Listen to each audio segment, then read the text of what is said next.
अस्सलाम वालेकुम। Welcome to the short video series of CSS exam preparations. मेरा नाम फराज खान है और इस वीडियो सीरीज का ये थर्ड लेक्चर है, मतलब थर्ड पार्ट है। और ये पार्ट इस पूरी सीरीज का सबसे इम्पोर्टेंट है क्योंकि इसमें मैं इंग्लिश ऐसे का पेपर डिस्कस करूंगा। वैसे तो इंग्लिश ऐसे का पेपर बाकी सब्जेक्ट्स के मार्क्स में इक्वल ही है, लेकिन इंग्लिश ऐसे को सीएसएस का बैकबोन कंसिडर किया जाता है क्योंकि यही वो सब्जेक्ट है जो 80 to 90% कैंडिडेट्स को इस एग्जाम में फेल करता है।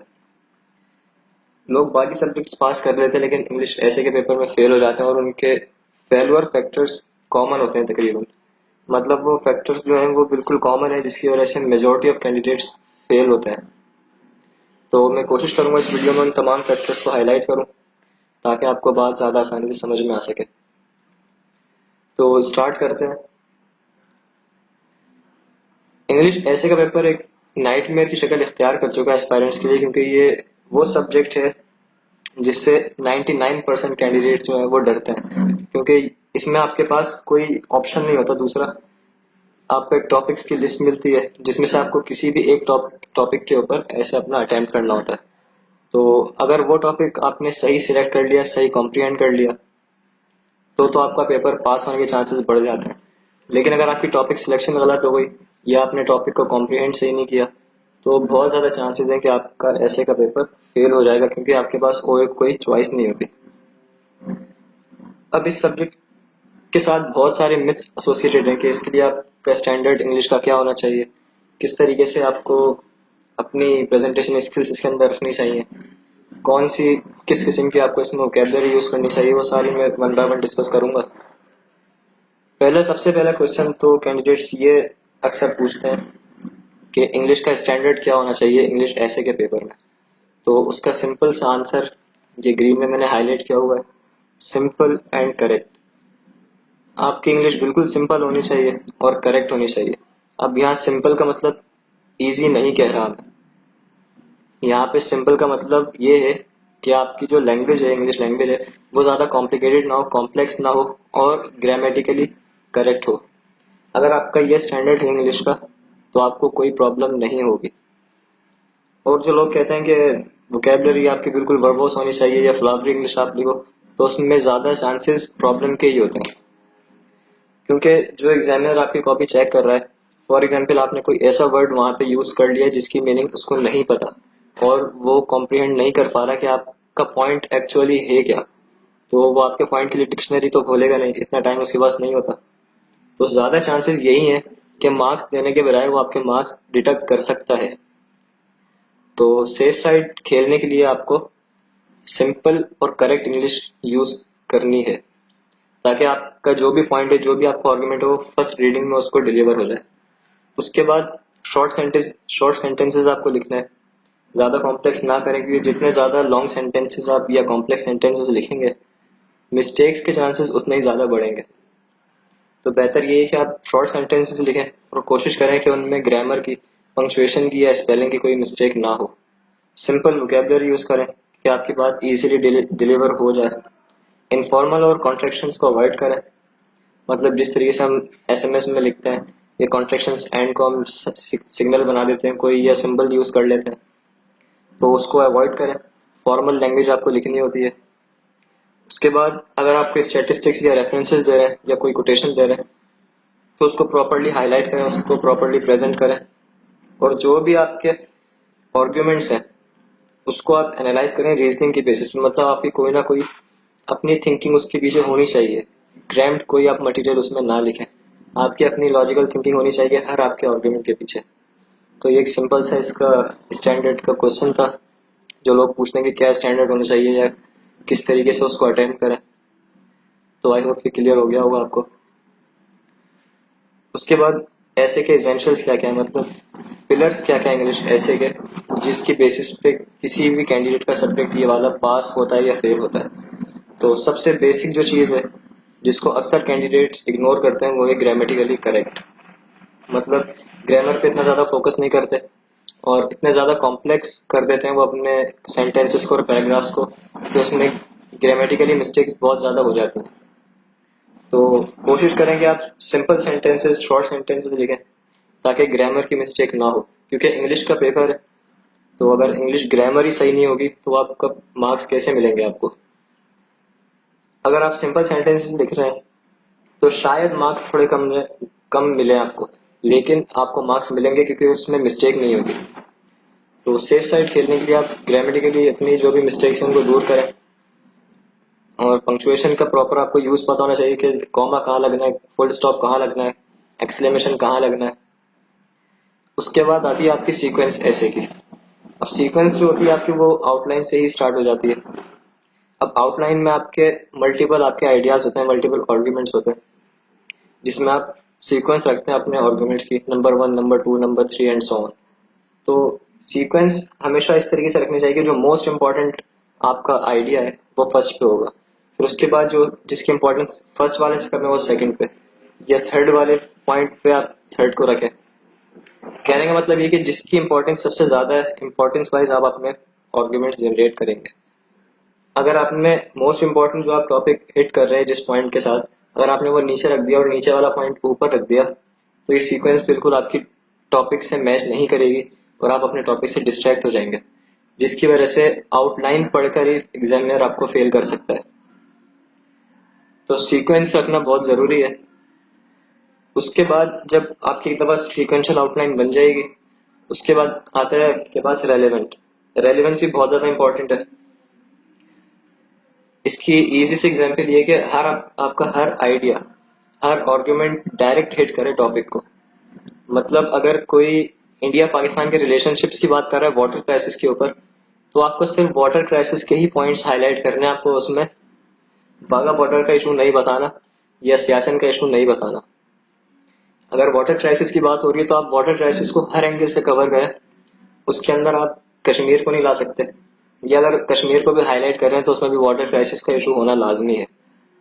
हर आपका आर्ग्यूमेंट जो आप इसके अंदर जनरेट कर रहे हैं वो डायरेक्टली टॉपिक को हिट करे, उस टॉपिक से रिलेटेड हो बिल्कुल, उसको कहते हैं रेलिवेंसी। रेलिवेंसी के बाद आती है आपकी कोहेरेंस। अब रेलिवेंसी जो है आपके आइडियाज के लिए होती है, और कोहेरेंस जो है वो आपका कनेक्शन है पैराग्राफ्स का आपस में। मतलब अगर आपने ऐसे के अंदर 10 पॉइंट्स लिखे आउटलाइन में, तो आपके पैराग्राफ्स भी 10 ही होंगे। तो हर एक पैराग्राफ का दूसरे पैराग्राफ से आप कनेक्शन कैसे बना रहे हैं उसको कहते हैं कोहेरेंस। अब पूरे पैराग्राफ्स की आपको एक चेन बनानी है। फर्स्ट पैराग्राफ जो है आपका फर्स्ट आइडिया, उसको आप लिंक कैसे कर रहे हैं सेकंड पैराग्राफ के साथ, और सेकंड को लिंक कैसे कर रहे हैं थर्ड पैराग्राफ के साथ। तो इनकी एक पूरी पैराग्राफ्स की चेन बनती है जिसको कहते हैं हम कोहेरेंस। अगर आपके ऐसे के अंदर सीक्वेंस है, रेलिवेंसी और कोहेरेंस है, तो आपका ऐसे का पेपर बहुत ज्यादा चांस है कि आप इजीली पास कर लेंगे। उसके बाद जो फिफ्थ पॉइंट है हमारे पास वो है कंप्लीट। अब ज्यादातर कैंडिडेट्स क्या करते हैं कि आउटलाइन में तो वो काफी आइडियाज अपने बिल्ड कर देते हैं, मतलब 12 पॉइंट्स दे दिए, 15 पॉइंट्स दे दिए, लेकिन जब पेपर अटेम्प्ट करने बैठते हैं तो उनके पास टाइम इतना नहीं बचता है एंड में। तो आउटलाइन में उनके पैराग्राफ्स होते हैं 12, और पैराग्राफ वो बॉडी के अंदर लिखते हैं 8 या 9। तो जब एग्जामिनर चेक करेगा, फॉर एग्जाम्पल अगर उसको 10th पैराग्राफ पढ़ना है आपका डायरेक्ट, तो वो आउटलाइन में से 10th पॉइंट को सिलेक्ट करेगा और उसी पैरा पे जाएगा। तो अगर आपने 10th पैराग्राफ लिखा हुआ ही नहीं होगा तो वो समझ जाएगा कि आपका ऐसे कंप्लीट नहीं है, चाहे वो आपने हाईलाइट किया हो अपनी आउटलाइन के अंदर। अगर उसका पैराग्राफ बॉडी में नहीं है, या आपने उसकी सीक्वेंस आगे पीछे कर दिया पैराग्राफ्स की, तो वो इनकम्प्लीट काउंट होगा, और इनकम्प्लीट ऐसे पे कभी भी मार्क्स नहीं मिलते।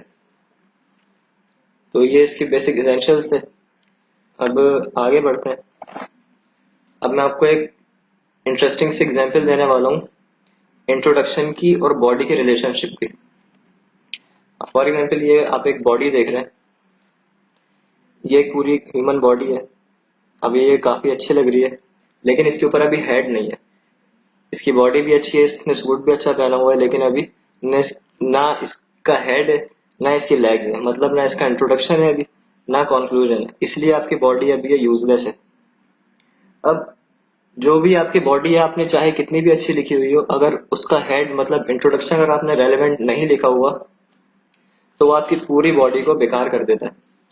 फॉर एग्जाम्पल अब ह्यूमन बॉडी है, आप ये देख रहे हैं, अगर इसके ऊपर मैं इररेलेवेंट इंट्रोडक्शन मतलब इररेलेवेंट हेड लगा दूं, तो आपका ऐसे कुछ इस तरीके का दिखेगा।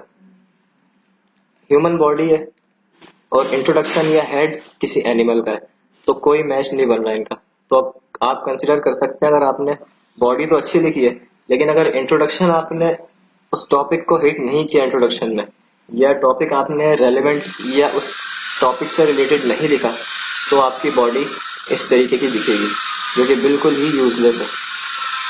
और अगर इसी बॉडी के ऊपर आपने रेलेवेंट हेड लगा दिया, मतलब कि रेलेवेंट इंट्रोडक्शन, उस टॉपिक को हिट किया डायरेक्ट आपने इंट्रोडक्शन में, तो फिर आपकी बॉडी ऐसी दिखेगी। आपने बिल्कुल इस बॉडी के हिसाब से उसका हेड लगाया है, मतलब कि आपने बिल्कुल रेलेवेंट इंट्रोडक्शन उसका लिखा है, तो आपकी बॉडी कंप्लीट हो गई है। और उसकी जो भी क्वालिटीज थी, अब उसकी पूरी क्वालिटीज आपके सामने है, तो आपका ऐसे इस तरीके का दिखेगा। अब इसी में अगर सीक्वेंस को मैं डिफाइन करूं, तो सीक्वेंस आपके इसके फेस के ऊपर आप देख सकते हैं कि जो इसकी आईज है, आईज अगर आप नोज की जगह रख दें और नोज को आप आईज की जगह रख दें, तो ये कैसा लगेगा? तो आईज को आईज की जगह पे रखना है और नोज को नोज की जगह पे रखना है, मतलब जो पॉइंट नंबर 1 पे आना चाहिए वो नंबर 1 पे ही आना चाहिए। वो अगर आपने नीचे कर दिया तो वो पॉइंट अपनी स्ट्रेंथ खो देगा। तो आई होप ये एग्जाम्पल आपके लिए काफी हेल्पफुल है बॉडी और इंट्रोडक्शन का कॉन्सेप्ट क्लियर करने के लिए। इंट्रोडक्शन बेसिकली एक रिफ्लेक्शन है आपके पूरे ऐसे का।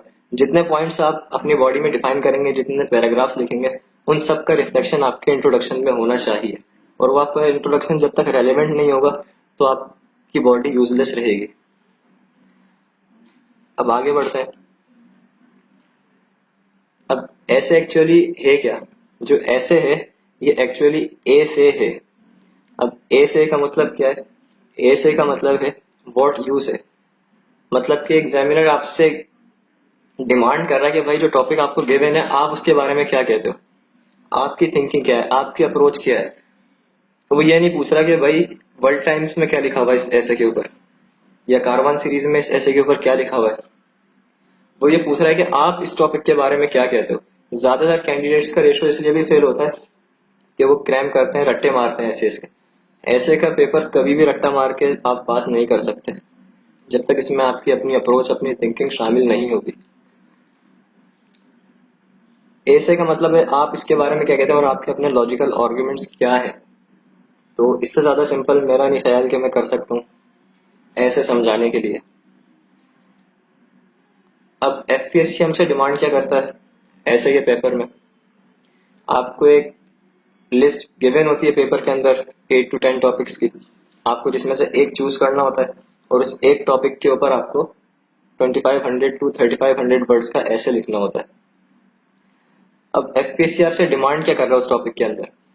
वो कह रहा है कि भाई जो भी आपको टॉपिक गिवन है उसके ऊपर कॉम्प्रिहेंसिव और रिसर्च बेस्ड नॉलेज होनी चाहिए। मतलब आप जो भी टॉपिक अटेम्प्ट कर रहे हो उसमें आपकी अपनी नॉलेज होनी चाहिए। बुकिश लैंग्वेज वो आपसे नहीं मांग रहा, वो खुद भी बुक पढ़ सकता है। वो आपका अप्रोच, आपकी लेवल, आपका एनालिसिस, वो लेवल चेक कर रहे होते हैं कि आपकी अप्रोच कितनी है। और जितने भी आप आर्ग्यूमेंट्स बिल्ड करते हो उसके लिए लाजमी है कि आप रिसर्च बेस्ड नॉलेज डालें उसमें, मतलब कि फैक्ट्स डालें, रेफरेंसेस डालें, कोटेशंस डालें। आप जो भी अपना आर्ग्यूमेंट बिल्ड कर रहे हैं, अगर आपने उसके साथ कोई कोटेशन या रेफरेंस दे दिया, तो आपका आर्ग्यूमेंट बहुत ज्यादा कॉन्क्रीट हो जाता है, बहुत ज्यादा स्ट्रांग हो जाता है। पहली चीज तो ये। दूसरी चीज ये कि वो टेक्निकल ट्रीटमेंट मांगते हैं आपकी इंग्लिश से। मतलब कि जो भी ग्रामर के रूल्स हैं, लाजमी है कि आप वो सारे रूल्स फॉलो करें। जो आपकी राइटिंग एक्सप्रेशन है वो आप इंग्लिश के रूल्स फॉलो करें। और जो भी आप वोकैबुलरी यूज कर रहे हैं वो सब, या जो भी स्ट्रक्चर्स आप यूज कर रहे हैं, वो सब इंग्लिश लैंग्वेज के बाउंड्री के अंदर होनी चाहिए। इनफॉर्मल लैंग्वेज को अवॉइड करना है आपको। ये तो बात थी कि एफपीएससी हमसे क्या डिमांड करता है। अब बात करते हैं कि हम ऐसे के पेपर में क्या करते हैं और एफपीएससी के साथ क्या करते हैं। और उसका एक सिंपल सा आंसर है ब्लंडर्स, ब्लंडर्स एंड ब्लंडर्स। हम इतने ब्लंडर्स मारते हैं कि एफपीएससी वाले बेचारे खुद परेशान हो जाते हैं, इसीलिए पासिंग रेशो इतना कम है। अब वो ब्लंडर्स क्या क्या होते हैं? जो चीजें मैंने आपको प्लस पॉइंट्स बताए इसी को आप इन्वर्ट कर दें तो वो सारे हमारे ब्लंडर्स होते हैं। अब ये एफपीएससी का एक प्रूफ है जिसमें आप हर बात को वेरीफाई कर सकते हैं कि भाई 80% बंदे सब्जेक्ट में फेल हुए हैं लास्ट ईयर। जिसमें उनकी पहली मिस्टेक क्या थी? रैंडम इनके टॉपिक्स थे, मतलब रेलेवेंट नहीं था टॉपिक। जो भी टॉपिक वो आइडिया जनरेट कर रहे थे वो रेलेवेंट नहीं थे, रैंडम थे। कोई पॉइंट टॉपिक को हिट कर रहा था और कोई नहीं कर रहा था। उसके बाद कोई लॉजिकल रीजनिंग नहीं थी, कोई रिसर्च बेस्ड फैक्ट्स नहीं थे, मतलब कि क्रैमिंग की हुई थी लोगों ने और वो as it is bookish language में ऐसे अटेम्प्ट कर रहे थे। कोई उनके पास कोहेरेंस नहीं थी, क्रिएटिविटी नहीं थी। अगर मैं आपको डायरेक्ट ये इमेज दिखाता तो आपको रेलेवेंस और कोहेरेंस का रिलेशनशिप समझ में नहीं आता, इसलिए मैंने इन टर्म्स को पहले ही डिफाइन कर दिया है। तो अब आपको समझ में आ गया होगा कि कोहेरेंस और क्रिएटिविटी की ये क्या बात कर रहा है। उसके बाद ये कह रहा है कि भाई जिन्होंने आर्गुमेंट जनरेट कर भी लिए तो वो लिमिटेड उनका एनालिसिस था, मतलब कि वो टॉपिक को हर एंगल से कवर नहीं कर रहे थे, ना उन्होंने फैक्ट्स दिए थे अपने टॉपिक को प्रूव करने के लिए या अपने आर्गुमेंट्स को प्रूव करने के लिए। उसके बाद ऐसे की आउटलाइन प्रॉपर्ली स्ट्रक्चर्ड नहीं थी, मतलब सीक्वेंस नहीं थी, और काफी स्क्रिप्ट्स में इनकम्प्लीट था, मतलब कि जो टॉपिक उन्होंने या जो अपना आइडिया आउटलाइन के अंदर डिस्कस किया है वो ऐसे में नहीं था। तो ये इनकम्प्लीट वाली बात आपको मेरी अब यहाँ पर याद आ रही होगी। तो अब उन सारे पॉइंट्स को आप इस जजमेंट के अंदर देख सकते हैं कि क्लियरली यहाँ पे हर एक पॉइंट यहाँ पे इसने बताया हुआ है कि भाई ये रीजंस हैं जिसकी वजह से कैंडिडेट्स फेल होते हैं। और फिर सबसे बड़ी बात एंड में, ये कैंडिडेट्स वो लिखते हैं जो उनको पता होता है, वो नहीं लिखते जो उनसे पूछा गया है या मांगा गया है। तो सबसे बड़ा ब्लंडर तो यही होता है कि वो अपनी सारी नॉलेज तो झाड़ देते हैं लेकिन वो यूजलेस होती है क्योंकि वो उनसे पूछे ही नहीं गया होता। अब ये यहाँ पे मैंने एक सैम्पल पेपर ऐड किया है इंग्लिश पास पेपर का 2016 का। अब इसमें मैं काफी चीजें डिस्कस करूंगा, जिनमें सबसे पहले तो ये इस क्वेश्चन का जवाब मैं इसमें दूंगा कि ऐसे के पेपर की तैयारी कहाँ से करें। तो पहले हम टॉपिक्स को देखते हैं, फिर मैं डिस्कस करता हूँ कि तैयारी कहाँ से करनी है। अब ये जो पूरे 10 टॉपिक्स गिवन है आपको इसमें इसमें आप देखें 3 कैटेगरीज आपको नजर आएंगे और ये तकरीबन हर पेपर में इसी तरह होता है, सिर्फ आपको टॉपिक्स को कॉम्प्रिहेंड करना है। अब फॉर एग्जाम्पल इसमें आपको 3 कैटेगरीज क्लियरली नजर आएंगे, एक पाकिस्तान अफेयर्स, एक करंट अफेयर्स, वुमेन रिलीजन और एजुकेशन। ये 3 से 4 कैटेगरीज हैं जिनको अगर आपने कवर अप कर लिया जो आप दूसरे पेपर्स में करेंगे तो आपका ऐसे के पेपर के लिए कहीं और से पढ़ने की आपको जरूरत नहीं है। अब टॉपिक्स के ऊपर नजर डालते हैं, पहले पाकिस्तान अफेयर्स को देख लेते हैं। अब टॉपिक नंबर 3 में आप देख रहे हैं water crisis and national unity. तो नेशनल यूनिटी एक अलग आइडिया है और वाटर क्राइसिस एक अलग आइडिया है, लेकिन हमें ये पता है कि ये पाकिस्तान की बात कर रहा है। अब इसको हम हर एंगल से किस तरीके से कवर करेंगे, तो इस टॉपिक में पहले हम वाटर क्राइसिस को डिस्कस करेंगे, फिर अच्छा एंड जो है इसको मैं बाद में डिस्कस करूंगा कि इसकी इंपॉर्टेंस क्या है, और नेशनल यूनिटी की हम बात करेंगे। तो ये टॉपिक आपका पाकिस्तान अफेयर्स में से इजीली कवर होगा, जिसमें आप पाकिस्तान के इश्यूज पढ़ेंगे, वाटर क्राइसिस पढ़ेंगे, इंडिया के साथ रिलेशनशिप्स पढ़ेंगे, फिर चाइना के जो बॉर्डर्स लगते हैं पाकिस्तान से, जहां से पानी का आपका इंडिया चाइना जहां से भी फ्लो हो रहा है, ये सारे आप पहले ही करंट अफेयर्स और पाकिस्तान अफेयर्स में कवर कर चुके होंगे। उसके बाद दूसरा पाकिस्तान अफेयर्स का जो टॉपिक है वो नंबर 4 पे ही है, the place of Urdu in Pakistan and supreme courts ruling on making Urdu the official language of the country. ये भी आपका पाकिस्तान अफेयर्स का क्वेश्चन है सीधा सीधा, जो ऐसे में आपको पाकिस्तान अफेयर्स के क्वेश्चन उठा के दे रहा है। उसके बाद फिफ्थ टॉपिक पे आए आप, फिफ्थ टॉपिक पे देखें तो crisis of good governance in Pakistan, need for reforms and institution building. ये थर्ड टॉपिक इसने अभी अभी पाकिस्तान अफेयर्स से निकाल दिया। फिर 6 नंबर देखें, promotion of tax culture in Pakistan, perspective prospects and challenges. ये भी आपका इकोनॉमी ऑफ पाकिस्तान से पूरा का पूरा टॉपिक इजीली कवर हो रहा है। तो 4 टॉपिक्स तो हम अभी तक पाकिस्तान अफेयर्स के इसमें देख चुके हैं। उसके बाद number 8, the creation of new provinces in Pakistan, implications for an integrated country. ये भी पाकिस्तान अफेयर्स में से कवर हो रहा है।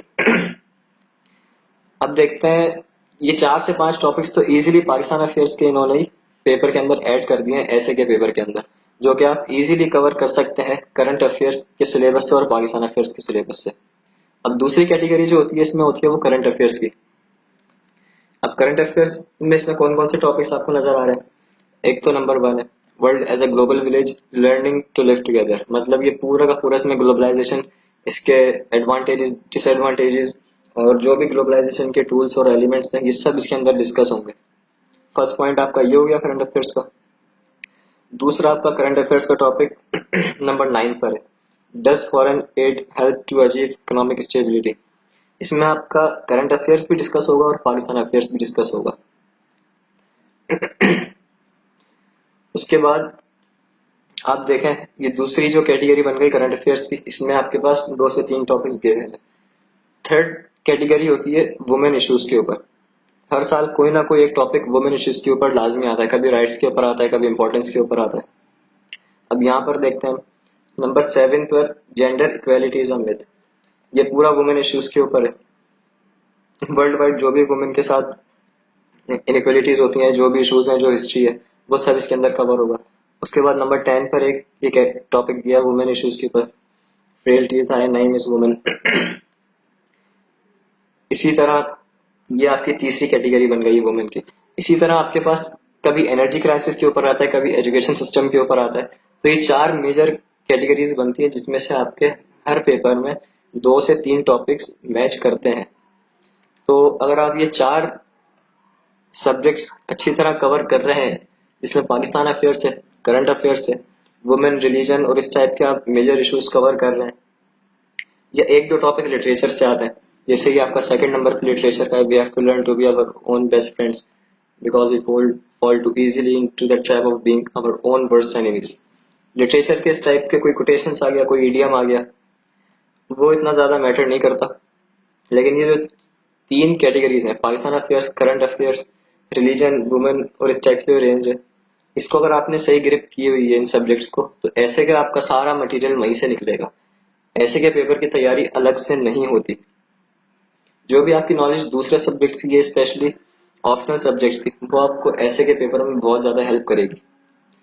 तो आई होप ये आपको पेपर एनालिसिस समझ में आ गया होगा कि किस तरह से ये पेपर सेट करते हैं, और टॉपिक्स की कैटेगरीज क्या क्या होती हैं। इसमें टॉपिक्स रैंडम नहीं होते, ये अपनी कैटेगरीज के अंदर ही होते हैं। अब टॉपिक चूज करना भी एक बहुत बड़ा एक इशू है, क्योंकि अगर आपने टॉपिक सिलेक्ट सही नहीं किया तो आप स्टार्टिंग के 10 मिनट्स के अंदर ही फेल हो जाएंगे बगैर पेपर अटेम्प्ट किए हुए। क्योंकि आपने अगर टॉपिक सिलेक्ट सही नहीं किया तो आप वो कॉम्प्रिहेंड भी सही नहीं कर पाएंगे, और अगर टॉपिक सही कॉम्प्रिहेंड नहीं किया तो जाहिर सी बात है आपकी बॉडी भी बिल्कुल गलत होगी। अब चूज कैसे करें टॉपिक को? टॉपिक चूज करने के लिए सबसे पहली जो चीज है वो ये कि आपको क्वेश्चन पेपर पूरा पढ़ना है। क्वेश्चन पेपर पूरा क्यों पढ़ना है? क्योंकि मेजोरिटी ऑफ स्टूडेंट्स ये गलती करते हैं कि पेपर वो पूरा नहीं पढ़ते। जैसे आपको पेपर मिला, उसमें 10 टॉपिक दिए मैंने, आप रीड करते हुए आ रहे हैं, थर्ड या फोर्थ नंबर पे आपको कोई ऐसा टॉपिक लाजमी दिखता है जिसपे आपको ये लगता है कि यार मुझे ये आता है टॉपिक, तो आप वहीं उसको मार्क करके उसी को अटेम्प्ट करना शुरू कर देते हैं, नीचे नहीं पढ़ते। तो पेपर वर्ड बाय वर्ड पढ़ना चाहिए ताकि आपको सारे टॉपिक्स पता चल सके। हो सकता है उससे ज्यादा इजी सब टॉपिक नीचे हो। तो एक दफा आपको पूरा पेपर रीड करना है, वर्ड बाय वर्ड रीड करना है, ताकि हर टॉपिक की आपको स्ट्रेंथ पता चल सके, और आपकी जो जोन है, स्ट्रॉन्ग जोन्स और वीक जोन्स, उनका आपको अंदाजा हो सके। उसके बाद जब आप पूरा पेपर पढ़ लेंगे तो आप शॉर्टलिस्ट कर सकेंगे 3 से 4 ऐसे, इसका मतलब आपको 3 से 4 टॉपिक्स ऐसे मिल जाएंगे उस पूरी लिस्ट में जिनको आप ये समझ सकेंगे कि हाँ आप ये अटेम्प्ट कर सकते हैं। अब उन 3-4 में से आपको एक सिलेक्ट करना है। वो कैसे करेंगे? वो टॉपिक सिलेक्ट करना है जिसमें आपको वो आप टोटली कॉम्प्रिहेंड कर चुके हो, मतलब उस टॉपिक के अंदर कोई भी एक ऐसा वर्ड ना हो जिसकी आपको मीनिंग ना आती हो। उस टॉपिक को सिलेक्ट करना है जिसकी वर्ड बाय वर्ड मीनिंग आपके समझ में आ रही हो। ऐसा एक एक वर्ड भी उसमें ना हो जिसकी मीनिंग आपको ना पता हो, क्योंकि अगर आपने उसकी मीनिंग गलत जज कर ली तो आपका पूरा टॉपिक गलत हो सकता है। फिर जब आप टॉपिक्स कॉम्प्रिहेंड कर लेंगे, उसमें जो सबसे इजी टॉपिक होगा, जो बिल्कुल सबसे इजी टॉपिक हो, वो आपको सिलेक्ट करना है ताकि आप सेफ साइड खेल सके। क्योंकि अगर आपने रिस्क लिया किसी टफ टॉपिक की तरफ जाने का, तो उसमें चांसेस तो अच्छे स्कोर के होते हैं, लेकिन फेल होने के भी चांसेस ज्यादा होते हैं। क्योंकि जो टफ टॉपिक्स होते हैं और वो कम लोग सिलेक्ट करते हैं, तो जो वो पास करते हैं तो उसमें स्कोर भी उनका हाई होता है, लेकिन रिस्क फैक्टर भी उतना ही ज्यादा होता है उसमें। तो ज्यादा अच्छी बात यही रहेगी कि आप इजीएस्ट टॉपिक की तरफ जाएं। उसके बाद जो कन्वेक्शंस होते हैं उनके ऊपर स्पेशल आपको फोकस करना है, जिसमें जैसे टॉपिक के बीच में एंड होता है, बट होता है, इस टाइप के जो वर्ड्स टॉपिक्स के अंदर होते हैं, इनके ऊपर आपको स्पेशल फोकस करना है, क्योंकि ये वर्ड्स पूरी मीनिंग चेंज कर देते हैं टॉपिक की। अब जैसे मैं आपको एग्जांपल देता हूँ, यहाँ पर ये एक टॉपिक था हमारा, water crisis and national unity. इसके अंदर इन्होंने कंजंक्शन यूज की भी एंड की। अब ये एंड जो है, ये डिसाइड करेगा कि आपको किस फ्रेज को यानी किस सेंटेंस को ज्यादा इंपॉर्टेंस देनी है और किस फ्रेज को कम इंपॉर्टेंस देनी है। अब water crisis and national unity, तो जहां पर भी एंड होता है सेंटर में, जहां पर भी एंड होता है उसमें आपको एंड से पहले वाले सेंटेंस को और बाद वाले सेंटेंस को इक्वल इंपॉर्टेंस देनी होती है। मतलब कि आपका 50% ऐसे वाटर क्राइसिस के ऊपर होगा और 50% ऐसे नेशनल यूनिटी के ऊपर होगा। ऐसा नहीं कर सकते आपके वाटर क्राइसिस के ऊपर आपने 80% लिख दिया और 20% आर्ग्यूमेंट्स आपके नेशनल यूनिटी पे, तो ये मार्क्स आपके कट होने के ज्यादा इसमें चांसेस हो जाते हैं अगर आप इस चीज को नहीं समझ पाते। उसके एक एंड वाली चीज हो गई, एक अक्सर यूज करते हैं वो बट। फॉर एग्जाम्पल, अगर यहाँ एंड की जगह पे बट होता फिर हम उसको कैसे अंडरस्टैंड करते हैं, कॉम्प्रिहेंड करते हैं। तो जिस ऐसे के अंदर, जिस टॉपिक के अंदर बट यूज हो, उसमें आपको बट के बाद वाले टॉपिक के ऊपर, बट के बाद वाले आइडिया के ऊपर ज्यादा फोकस करना होता है। फॉर एग्जाम्पल, यहाँ पे होता है water crisis but national unity, तो आप वाटर क्राइसिस के ऊपर 35 या 40% लिखते, बाकी 60% आप नेशनल यूनिटी के ऊपर लिखते। तो इस तरीके से हमें टॉपिक समझने होते हैं, कॉन्ट्रैक्शंस और कंजंक्शन समझनी होती हैं। उसके बाद ये जो सिंबल्स यूज करते हैं फुल स्टॉप के, एक्सक्लेमेशन के या क्वेश्चन मार्क के, ये भी बहुत ज्यादा मैटर करते हैं। काफी लोग इन चीजों को इग्नोर करते हैं जब भी वो फेल होते हैं। अब जिस टॉपिक के एंड में फुल स्टॉप लगा हुआ है, मतलब वो उसने आपको अपना आइडिया दे दिया है। Water crisis and national unity है जिस टॉपिक के भी आप आगे फुल स्टॉप देख रहे हैं, मतलब कि उन्होंने आपको एक टॉपिक दे दिया कि भाई जो पेपर कह रहा है वो बात सही है, तो आपको उसके फेवर में ही जाना है। मतलब जो भी बात उसने कही है उसको आपको प्रूव करना है, आप उसके अगेंस्ट में नहीं जा सकते। अगर अगर आप समझते हैं कि आपके आर्गुमेंट्स उसके अगेंस्ट में ज्यादा है, तो आप अगेंस्ट में भी जा सकते हैं, लेकिन फिर आपके आर्गुमेंट्स जो एग्जामिनर है उससे ज्यादा स्ट्रांग होने चाहिए। आप अपनी बात प्रूव कर सकेंगे इतना ज्यादा स्ट्रांग हो ताकि एग्जामिनर के अगेंस्ट जा सके, वरना ज्यादातर आपको उसके फेवर में जाना होता है। यानी कि इधर आपको चॉइस नहीं है कि आप उसके अगेंस्ट में जाएं, लेकिन जिस टॉपिक के अंदर क्वेश्चन मार्क है, जैसे ये टॉपिक है, does foreign aid help to achieve economic stability, इसमें आपके ऊपर कोई बैरियर नहीं है, मतलब आप इसके अगेंस्ट में भी जा सकते हैं और इसके फेवर में भी जा सकते हैं। जिस जिस पोर्शन में आपके पास ज्यादा आर्ग्यूमेंट्स हैं, आप उसके ऊपर अपना ये ऐसे अटेम्प्ट कर सकते हैं। मतलब जरूरी नहीं है कि आप वही बात करें जो एग्जामिनर कह रहा है, आप इसमें इसके अगेंस्ट भी जा सकते हैं। तो आई होप ये पॉइंट क्लियर हो गया होगा आपको। टॉपिक सिलेक्शन हो गई है। अच्छा, टॉपिक सिलेक्शन का जो पूरा टाइम होता है वो 5 to 10 मिनट्स लगते हैं आपको एक सही टॉपिक सिलेक्ट करने में। तो अगर आपने टॉपिक सही सिलेक्ट कर लिया अपनी नॉलेज के हिसाब से, तो 5 to 10 मिनट्स में 50% आपका ऐसे पास हो चुका होता है। फिर आपको सिर्फ उसको कॉपी के अंदर लिखना होता है। लेकिन अगर आपने गलत टॉपिक सिलेक्ट कर लिया तो इसी 5 to 10 मिनट्स में आप फेल भी हो जाते हैं। मतलब फिर आप गलत ऐसे लिखें, वो सब यूजलेस होता है। आप फेल या पास पहले 50% हो चुके होते हैं, टॉपिक सिलेक्शन की इतनी ज्यादा इंपॉर्टेंस है। अब की एलिमेंट्स क्या क्या हैं एक ऐसे के जो किसी भी कैंडिडेट्स को पास या फेल करवाते हैं, उसको हम देखते हैं। अब एलिमेंट्स जो है वो बेसिकली इसका स्ट्रक्चर है ऐसे का। तो स्ट्रक्चर डिस्कस करते हैं कि स्ट्रक्चर में क्या क्या होता है।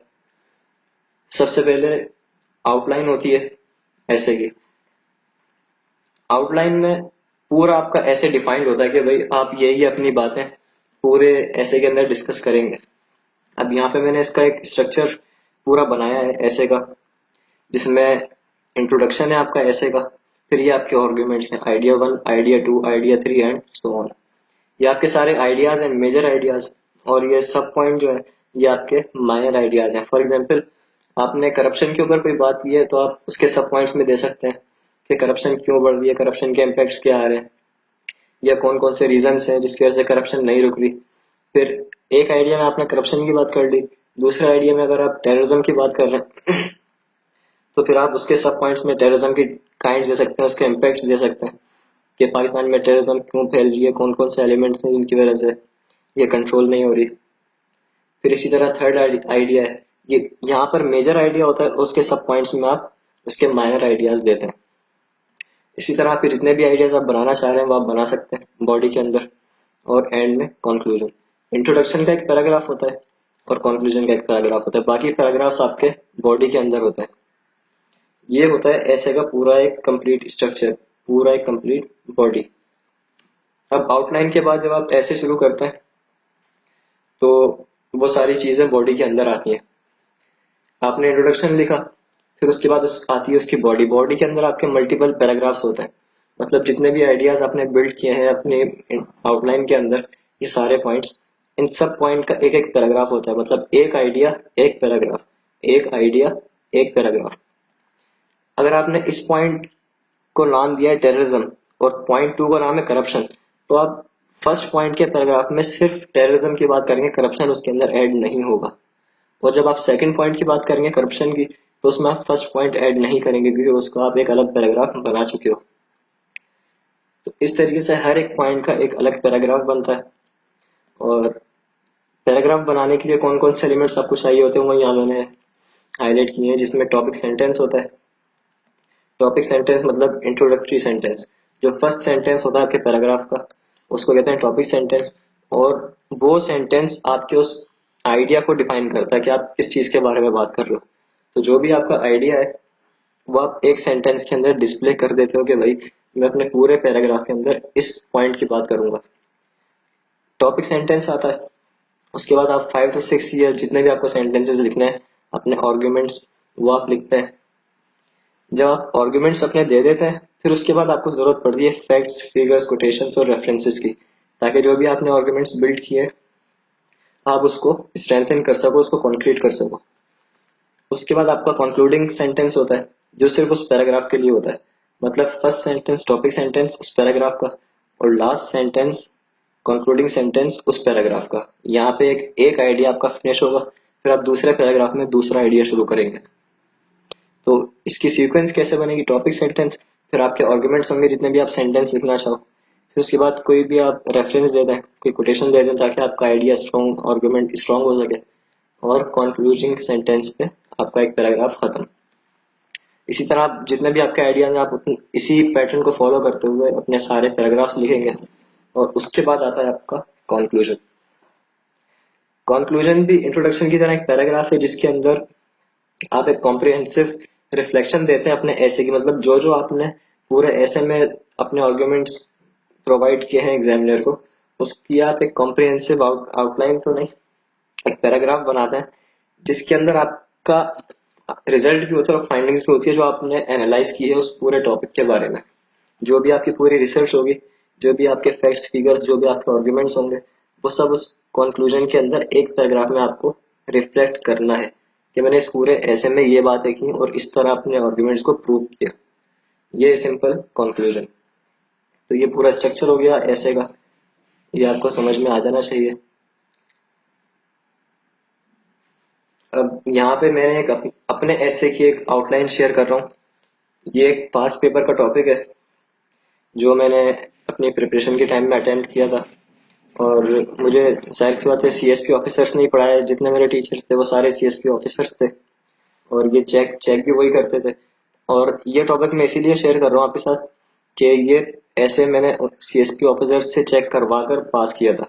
मतलब इस टॉपिक में मैंने अटेम्प्ट करके 46 मार्क्स गेन किए थे। इसलिए ये टॉपिक मैं आपको शेयर कर रहा हूँ ताकि आपको आइडिया हो सके कि आउटलाइन एक्चुअली कैसे बनती है। अब ये जो टॉपिक है, war on terror and it's contribution towards growing abuse of human rights. अब काफी लंबा टॉपिक है, इसमें एंड भी आ रहा है, 2 से 3 आइडियाज भी हैं। तो अब ये देखते हैं कि इसके अंदर आइडियाज कितने हैं। तो पहला जो आइडिया वो बात कर रहा है वो वॉर ऑन टेरर की है। सेकंड आइडिया कंट्रीब्यूशन का है। और तीसरा idea growing abuse of human rights का है। मतलब कि ये 3 चीजों की बात कर रहा है पूरे ऐसे के अंदर, वॉर ऑन टेरर, फिर उसकी कंट्रीब्यूशन, कंट्रीब्यूशन किसमें, growing abuse of human rights. तो इसको, ये टॉपिक 3 पार्ट्स में डिवाइड होगा। जिसमें पहला पोर्शन वॉर ऑन टेरर का होगा, दूसरा कंट्रीब्यूशन का, तीसरा ह्यूमन राइट्स का। तो अब इसकी आउटलाइन की तरफ आते हैं। अब देखें, ये मैंने यहाँ पे इसका इंट्रोडक्शन दिया, इंट्रोडक्टरी पैराग्राफ इधर आएगा। दूसरा मैंने डायरेक्ट हिट किया है वॉर ऑन टेरर को, जो पहला आइडिया था वो मैंने अपने पहले पॉइंट में रखा है, और डायरेक्टली कीवर्ड यूज किया है वॉर ऑन टेरर का, यानी रूट कॉजेस क्या थे वॉर ऑन टेरर के। अब आप सीएसएस की प्रिपरेशन कर रहे हैं तो जाहिर सी बात है आपको ये पता होगा कि वॉर ऑन टेरर है क्या, कब हुई थी, क्यों हुई थी। तो अब इसके मैंने एक आइडिया दिया major, causes of war on terror. फिर इसके मैंने दो सब माइनर पॉइंट्स दिए, misadventure of 9/11, strengthened militant groups like al Qaeda and TTP. मतलब रूट कॉजेज क्या क्या थे वॉर ऑन टेरर के, तो मैंने 9/11 का एक इंसिडेंट इसमें डिफाइन किया, और जो तालिबान के ग्रुप्स जो बहुत ज्यादा स्ट्रेंथन हो गए थे पाकिस्तान और अफगानिस्तान में, उनकी वजह से वॉर ऑन टेरर स्टार्ट हुई थी, जो यूएसए ने स्टार्ट की थी। ये बात कर दी मैंने इंट्रोडक्शन और सेकंड पॉइंट में वॉर ऑन टेरर की। थर्ड पॉइंट, अब मैं आ रहा हूँ कंट्रीब्यूशन की तरफ। ठीक है, कंट्रीब्यूशन की तरफ मैं किस तरीके से आ रहा हूँ, मैंने बताया कि भाई जो स्ट्रेटेजिक अप्रोच थी यूएसए की, उसके बहुत ज्यादा नेगेटिव इम्पैक्ट्स आए पूरे रीजन के ऊपर टेररिज्म से लड़ते हुए। मतलब वॉर ऑन टेरर टेररिज्म खत्म करने के लिए थी, लेकिन इसके नेगेटिव इम्पैक्ट ज्यादा आए इस पूरे रीजन के ऊपर, पाकिस्तान के ऊपर, अफगानिस्तान के ऊपर, इनके ऊपर इसके बहुत ज्यादा नेगेटिव इम्पैक्ट्स आए। ये मैंने इसका मेजर आइडिया दे दिया। अब मैं इसके सब पॉइंट्स में इसको ब्रेक कर रहा हूँ पूरे टॉपिक को। तो इसके सब पॉइंट में क्या दिया मैंने, negligence of human rights in Afghanistan, do और डाई सिचुएशन फॉर पाकिस्तान। मैंने दोनों कंट्रीज को इसमें हाईलाइट किया क्योंकि वॉर ऑन टेरर पाकिस्तान और अफगानिस्तान में ही हुई थी। तो पहले पॉइंट में यानी अफगानिस्तान में क्या हुआ था, ह्यूमन राइट्स को उन्होंने बिल्कुल इग्नोर किया था। वो बिल्कुल इन्वेड कर रहे थे और कितने ज्यादा उधर बंदे मर रहे हैं, इंफ्रास्ट्रक्चर तबाह हो रहा है, उसको कोई वो कंसिडर नहीं कर रहे थे, सिर्फ बॉम्बिंग कर रहे थे अफगानिस्तान में। तो इस तरह से इसकी कंट्रीब्यूशन हुई ह्यूमन राइट्स को अब्यूज करने की। और दूसरी जो पाकिस्तान के लिए सिचुएशन थी वो डू और डाई की सिचुएशन थी, क्योंकि जनरल मुशर्रफ प्रेसिडेंट थे पाकिस्तान के। तो अमेरिकन प्रेसिडेंट जो था उस वक्त का, उसने पाकिस्तान को धमकी दी थी कि इस वॉर में आप हमारे साथ हैं या हमारे खिलाफ हैं। तो पाकिस्तान के लिए भी डू और डाई सिचुएशन थी। अगर वो अगेंस्ट जाते यूएसए के तो वो पाकिस्तान के ऊपर बॉम्बिंग करते, और अगर साथ दिया तो उसके हम इम्पैक्ट आज तक भुगत रहे हैं जो तालिबान पैदा हो गए। उसके बाद मैंने फोर्थ मेजर पॉइंट दिया, वॉर एंड पीस। अब देखें, मैं ह्यूमन राइट्स को, कंट्रीब्यूशन को और वॉर ऑन टेरर को एक ही पॉइंट के अंदर मैंने हाईलाइट कर दिया है। ये एक मैंने पॉइंट दिया, war and peace two faces of a coin. मतलब कि वॉर एंड पीस कभी भी एक साथ नहीं रह सकते एक जगह पे, क्योंकि अगर वॉर होगी तो पीस नहीं हो सकता, और जहाँ पे पीस होगी वहां पे वॉर का सवाल पैदा नहीं होता। तो जब वॉर हुई तो इनोसेंट पीपल की किलिंग्स हुई बहुत ज्यादा, स्टेट के आपस में ताल्लुकात खराब हुए, स्टेट के अंदर के और स्टेट के दूसरे स्टेट्स के साथ, जैसे पाकिस्तान अफगानिस्तान के हालात खराब हुए।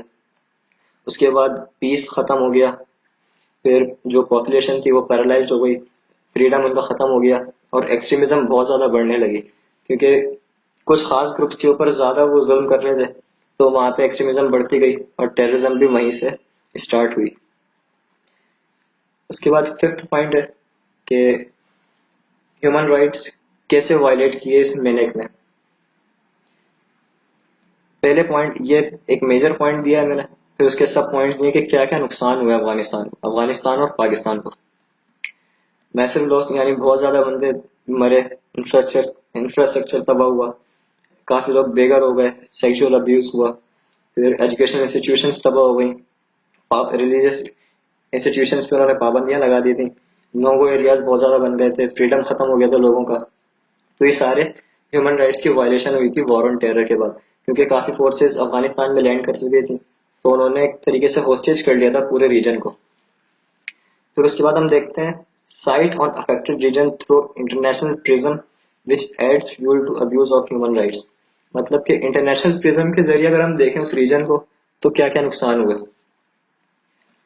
वहां पर एफडीआई रिस्ट्रिक्ट हो गई, मतलब कि फॉरेन डायरेक्ट इन्वेस्टमेंट रुक गई अफगानिस्तान के लिए।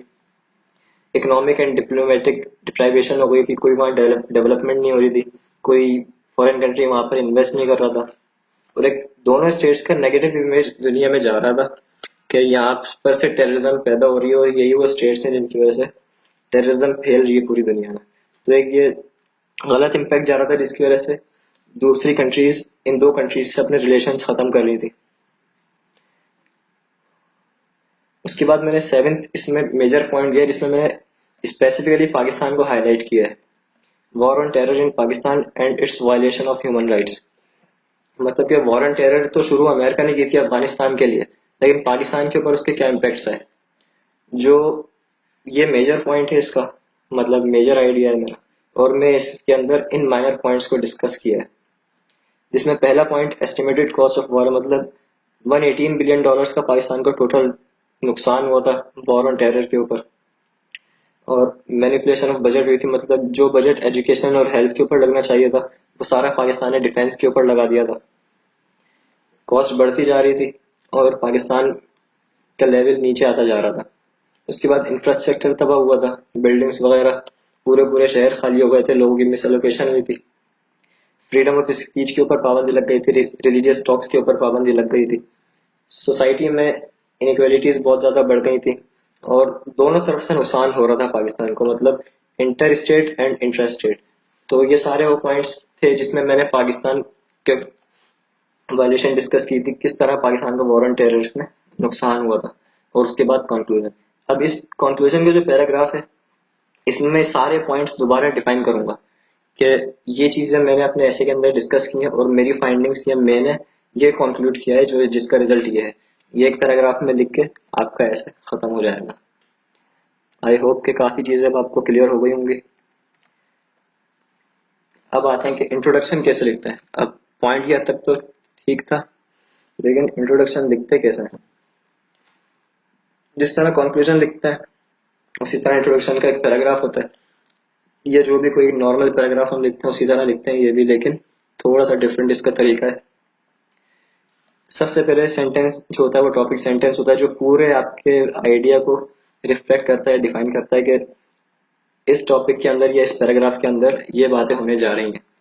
अब जो पूरे ऐसे का इंट्रो होता है उसमें आपको पूरे ऐसे की बात करनी होती है।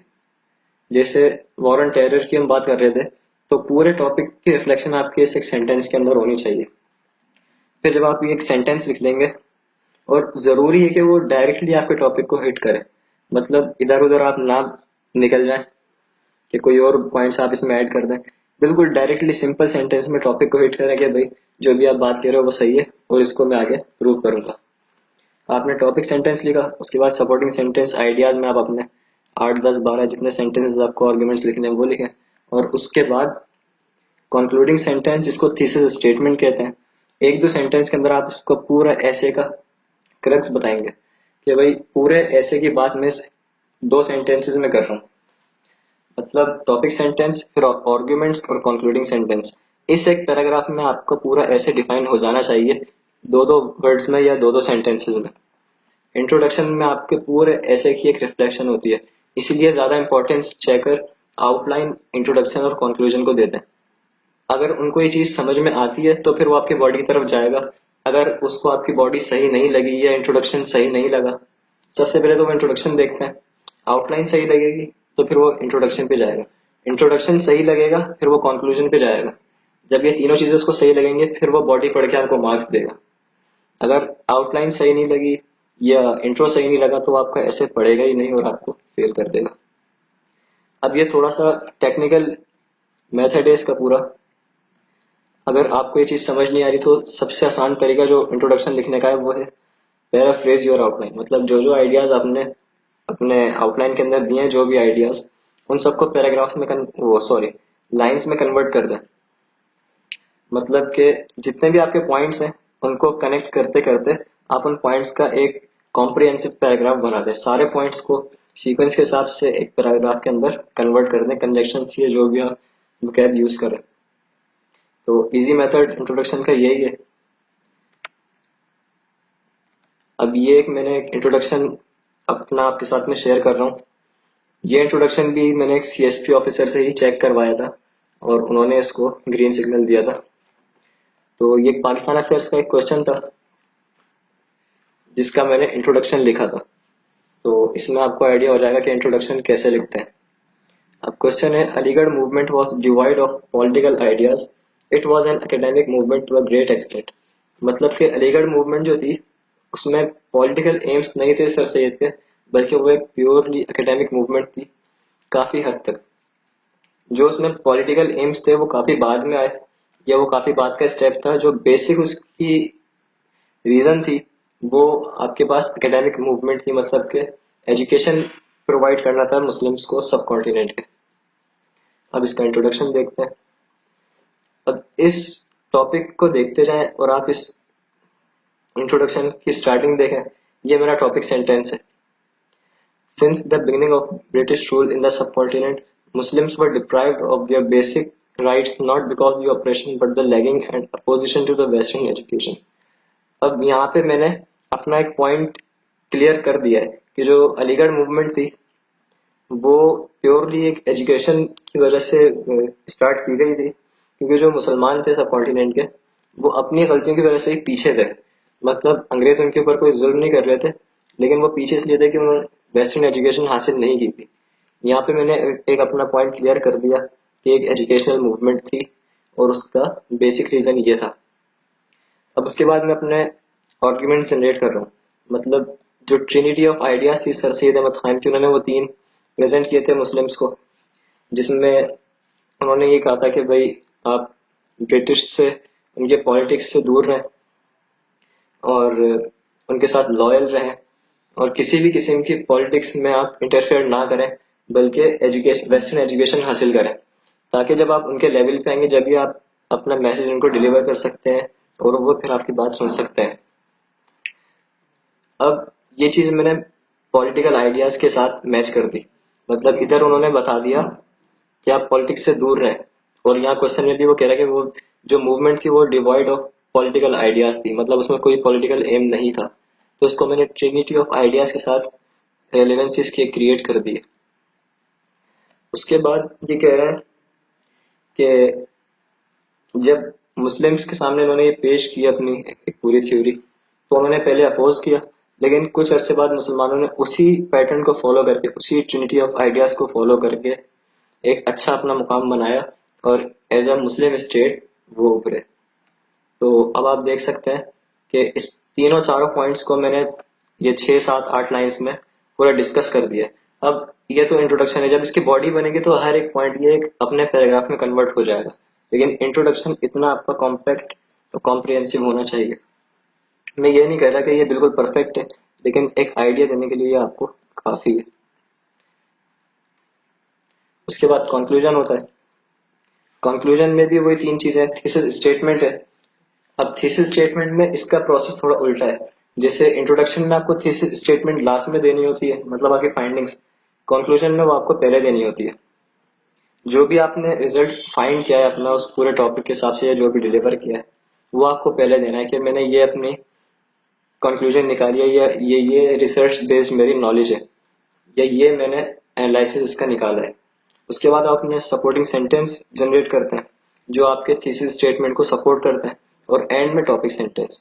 यानी इन दो चीजों की मदद से आप ये प्रूव करना चाहते हैं कि जो टॉपिक सेंटेंस है वो बिल्कुल रेलेवेंट और कोहेरेंट है आपके टॉपिक से। तो यहाँ पे इस तरह इसका कंक्लूजन खत्म होता है और ऐसे भी आपका खत्म होता है।